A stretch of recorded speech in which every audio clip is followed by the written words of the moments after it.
Welcome to Education Forum. I'm Herman Badillo, Vice Chairman of the Board of Trustees of the City University. The improvement of education affects all New Yorkers.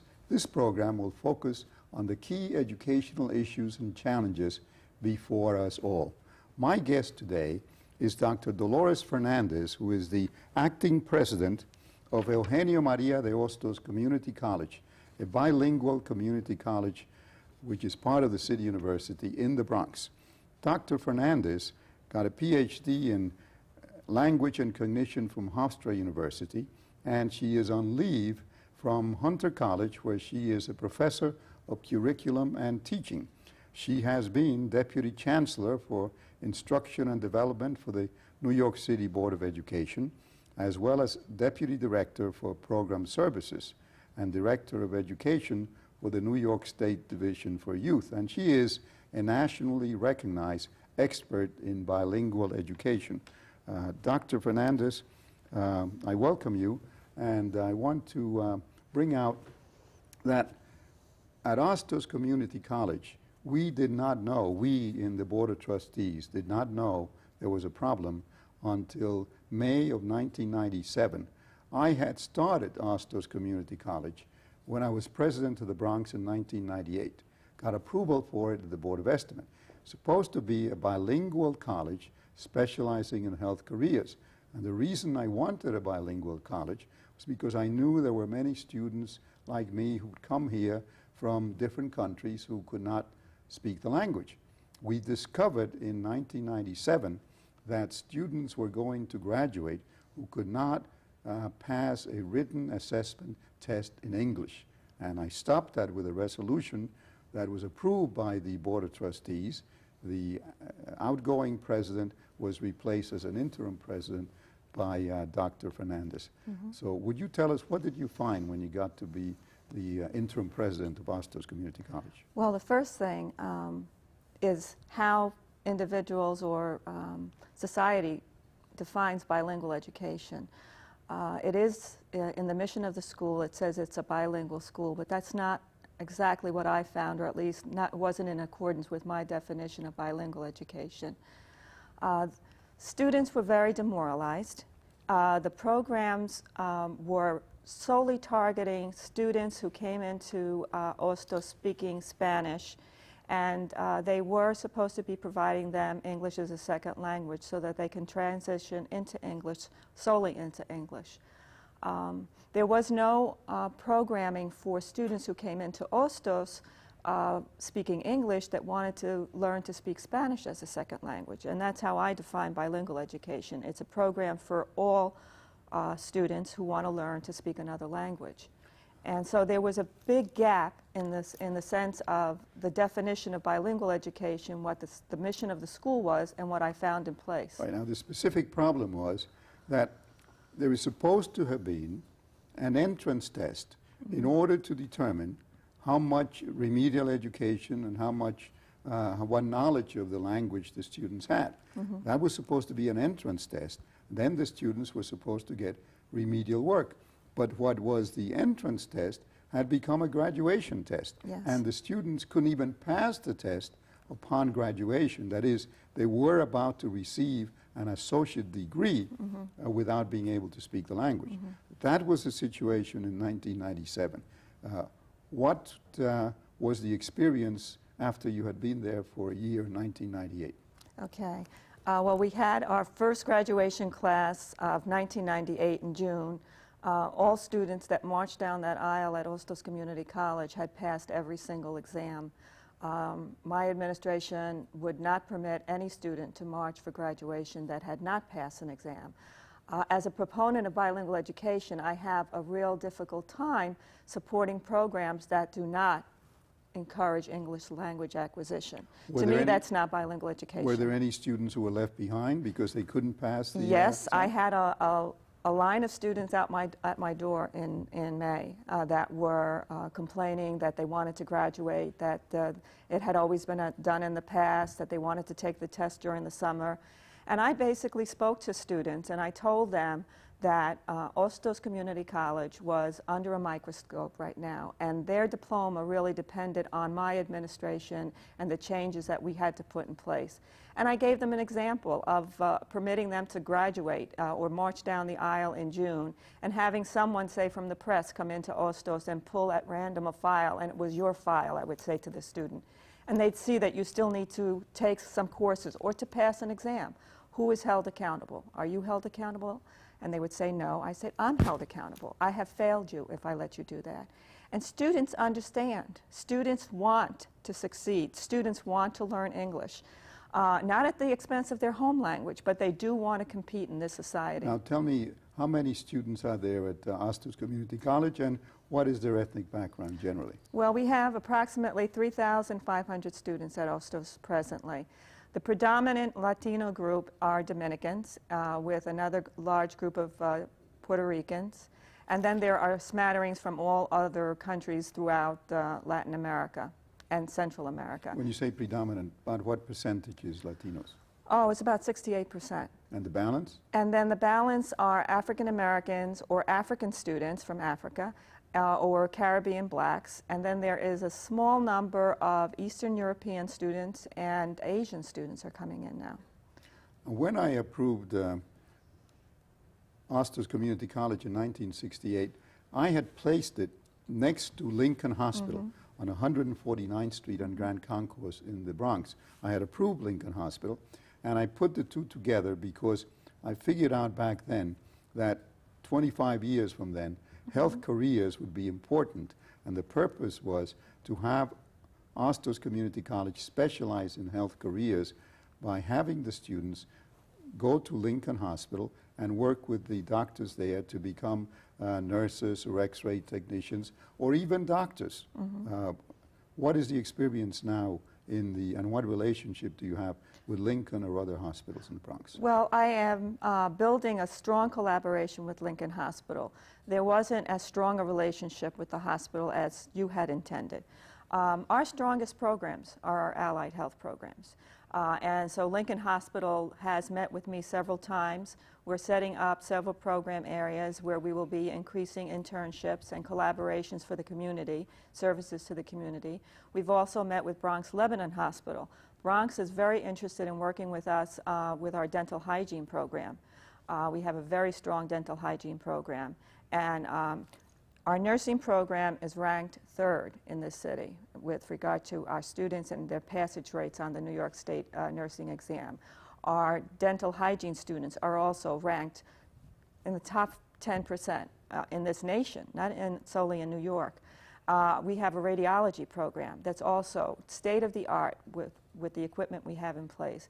Those programs are the best programs so far we have at Hostos. I know you have a gerontology program too. Yes, we do. We have a gerontology program that's growing and it's very needed.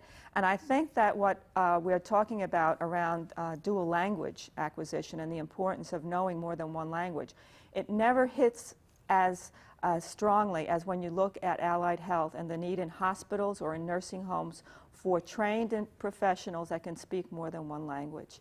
Well, you may be at Hostos as interim president for quite a while because, as you know, we haven't even chosen a chancellor as yet for the city university, and we have a search committee for Baruch College. We have to set up search committee for Kingsborough Community College and for other positions. So what are your plans for the next year or so? Well, I have a sign on my door that even though I'm an interim president, I'm not looking for interim solutions for Hostos because we just can't afford it. And I've made up my mind. I'm on a leave from Hunter College, but Hostos is a real commitment for myself professionally and as a Latina.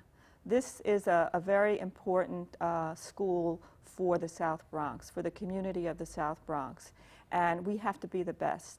My vision for the school is to make it a school of excellence, and we're striving to make it a school of excellence. And to that extent, this past fall, we have increased the passage rate on the CWAT exam, the very test that you spoke. The CUNY written assessment test. Right, from 9%, which was the average passage for 9%. 9%. And this past fall, it was 45%. It's not what I want it to be, but we're getting there. And I think the main reason that we've gotten to 45% was that we focused workshops this past summer and fall on the students themselves, the skills that they needed, and there was a strong emphasis on grouping students in accordance to where they were with regard to the passage on that test. Students want to succeed. Students want their diploma to mean something, and that's what I want for Hostos Community College. It's very important. It's very important for our community there in the South Bronx. Well, my information is that the migration from Latin America and from Asia is continuing. There's a huge number of Mexicans, I'm told, who are coming into the city, and students from the Dominican Republic who are 16, 17, and 18 years old who can't speak English at all. So therefore, it seems to me that the need for Hostos Community College is going to increase. Yes. There's an increasing population from all over. We're seeing now Chinese students. We have approximately 10 students that enrolled this spring that are from China. And we have students from Russia. And how old were they when they got here to the city? They're adults. They're, you know, past 18, and that's usually what our student population is. We don't have a traditional community college population. What is the median age? They're approximately 30, 31 years old. The predominant student body are female. They are single mothers, heads of households. Many of them are on public assistance. I see myself because I went back to school at the age of 26 with 2 children, and I walk the halls at Hostos and I see my students with their little ones, and I remember my struggles as a young mother going back to school. And that's what my commitment is also to the school, because what it means to those young mothers to get themselves off of that welfare role, to get them onto an employment role, to be role models for their children. At registration, I went over to one young lady who was online, and she had her daughter in a stroller, and that's what I did one year when I was in school. And I walked over to her and I said, you know, it's going to be tough for you, because I remember what it was like for me. And I said, and there are going to be days that you're going to want to give up. And I'm going to tell you, don't give up. Don't give up for yourself, and don't give up for this child that you have in this stroller right now. Do you provide daycare centers for the children? Yes, we have an on-site daycare center, which is excellent. It's a bilingual center. We teach children in English and Spanish, and but we don't have enough slots for all of our students. We're very limited in the space. So we try to, you know, identify area or localities for the students to send their children. It's difficult for them. It's very, very difficult. I had a strong support system at home when I was going to school. And I look at these young women and I know they don't have the same kind of support system. We'll be back after this announcement, because we have to talk about the problems that bilingual education is having, not just in the city, but throughout the country. Okay.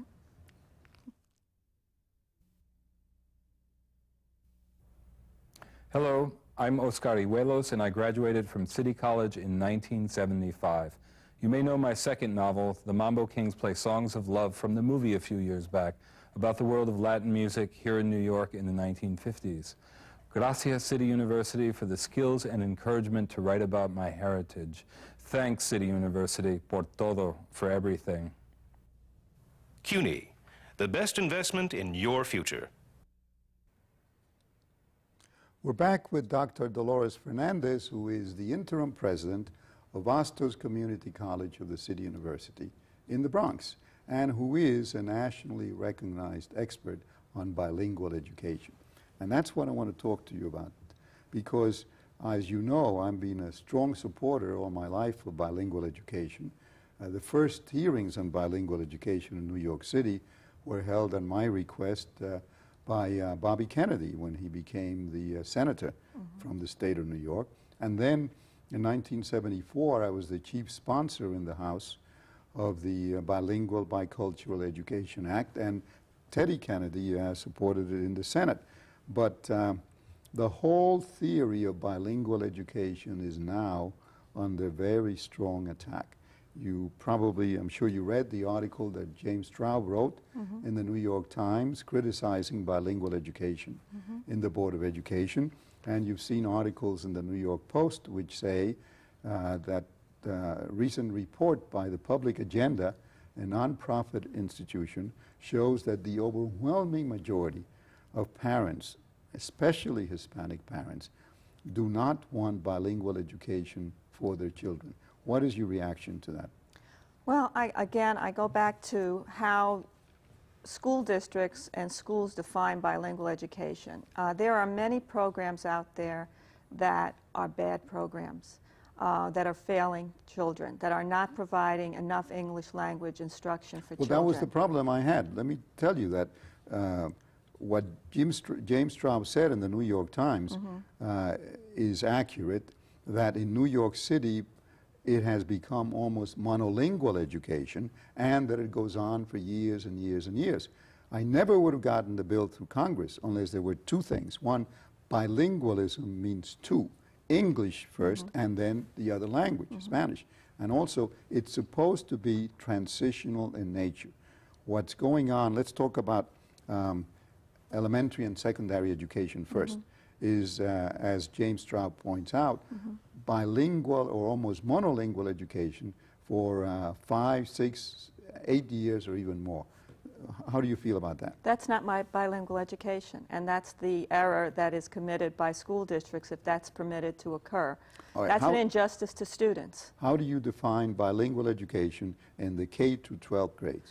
Well, there are several models that are in place in New York City. One is the transitional model that you mentioned, where students are identified, they're tested for their native language proficiency, and if they score at a certain level, then they go into a bilingual program.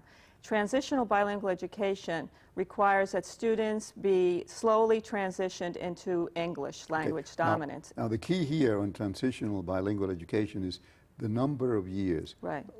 As an expert in bilingual education, what would you recommend as the period of transition? Well, the period of transition for New York is 3 to 4 years in a transitional model. Theoretically, but in fact it goes on more. It goes on more. I have to tell you, even I think that that's far too long. I never would have gotten any bill through Congress if we had said 3 to 4 years. Well, there are some theories. There's one theory that I really follow, which was developed by Dr. Jim Cummins from Ontario, Canada. He came up with what he called a Bix-Kalp theory, and it's based on, if you look at an iceberg, Bix is above the iceberg and Kalp is below the iceberg. Bix stands for Basic Interpersonal Communication Skills. And those are skills that we all can attain in another language very quickly. They're basically survival skills, how you can just talk everyday language. Kalp, which he places below the waterline, is cognitive academic language proficiency. He says that's much more complex. Those are your thinking processes. How do you think? How do you process information? And he says that for bilingual students, or students that have another language, the cognitive academic language proficiency takes a bit longer. Yeah, but you see, the problem with using the example of Canada is that the people who are worried about bilingual education precisely point to Canada and the fact that there are problems in growing separatism in Canada. The opposite theory is the theory of immersion that says that if a student comes here, doesn't speak the language, then the first and only effort should be to have them learn the English language and to take only English courses. What's your reaction to that theory? Well, let me just say, even though Jim Cummins is from Canada, his research, much of his research has also been done here in the United States with Mexican-American students, with Puerto Rican students. So it's not a theory that's just based on the Canadian model, which I know that it's very controversial. Immersion programs work for some students, not for all students. I wish I could say they work for all students, but some students will fail in an immersion program. They will sink to the bottom, and there's no way to get them back up. I think that what a school district needs to do is try to determine what methodology is best for students. I've always been a proponent of bilingual education. You mentioned the 70s. I came into bilingual education in 1978. At that time, I went to teach in 2 school districts that used a model that was very controversial.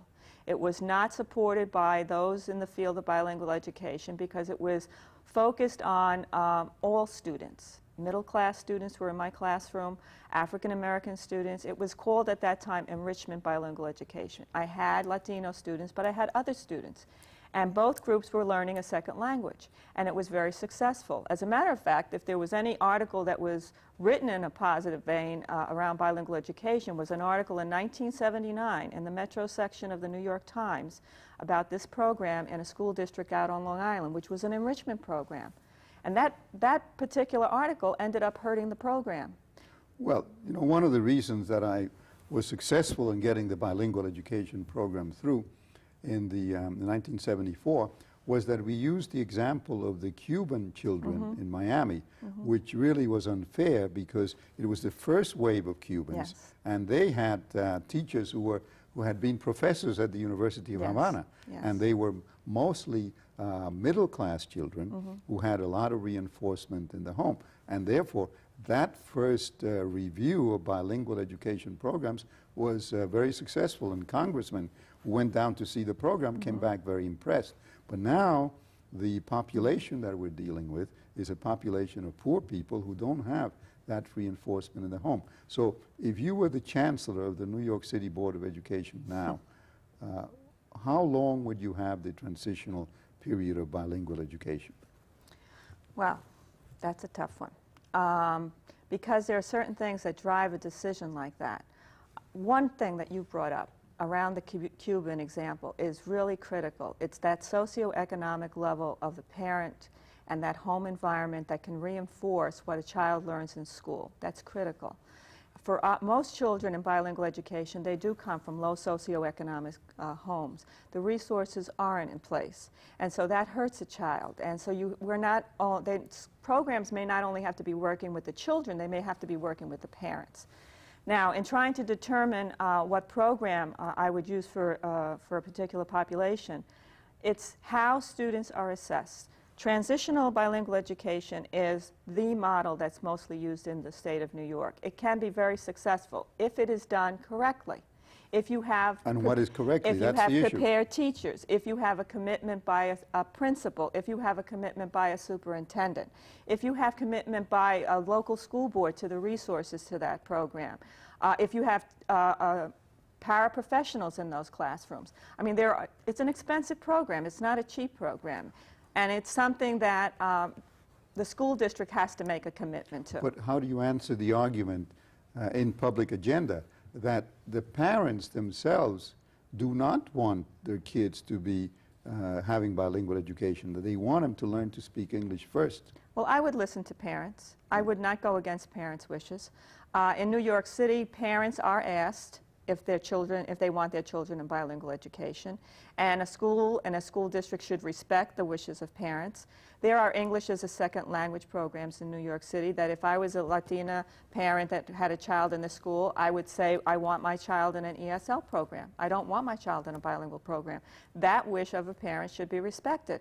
There are dual language programs in New York City in the New York City public schools. Not enough of them, but those are programs that are targeted in certain districts for parents, middle-class parents that want their children to learn another language. And those programs are very successful. They don't make the newspapers, but they're very successful. There's a few of them around, not that many around. But the transitional model is the way you go in New York. That transitional model, which will move a child into the mainstream within 4 or 5 years, the latest 5 years. If the child is in there more than 5 years, then you have a problem with the state as well. Do you think a transitional program would work if it's only 2 years? Again, it depends on the student. A student can test out at the end of 2 years. It's how the student tests on a reading test or a language proficiency test that would determine whether he's moved into the mainstream.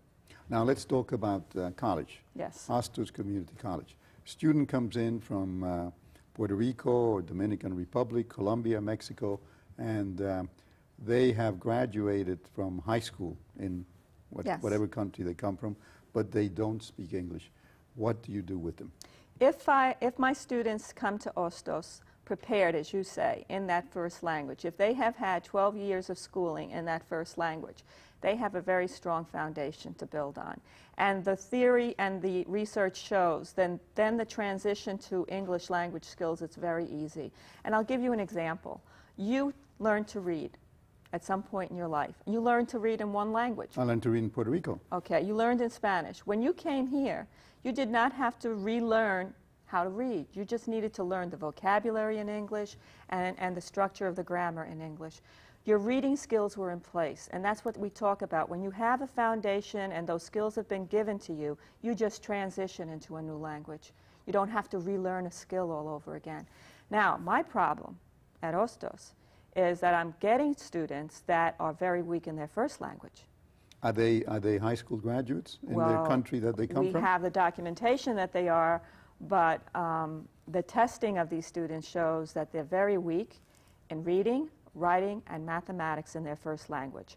And the strongest area to determine the level of education for a student is not reading or writing, it's math. So what do you do with a student who is weak in the country that he comes from? Well, we have a Spanish course to attempt to build on their Spanish language skills while we're teaching them English. We teach them English right away at Hostos. There is a misconception or perception that Hostos Community College doesn't teach English, and I'm trying to eradicate that. My administration is a firm believer that for these students that come in speaking Spanish, they have to learn English, and they have to learn it as quickly as possible, especially if they want to go on to one of our four-year schools. And so while we're trying to build those first language skills, at the very same time, we're teaching them English as a second language. But you have to build on a foundation, and we're finding that there are numbers of students that come to us that don't have that foundation in the first language. And I don't have an answer for you because the credentials they come with show that they've been to school or they have a GED. And I have a lot of questions about that. So you have to test them as if they didn't go to any school at all. That's right. And given the math scores, that brings up large question marks for us because they're so weak in math. Thank you for being here today, and thank you for the work you're doing at Hostos. Thank you very much.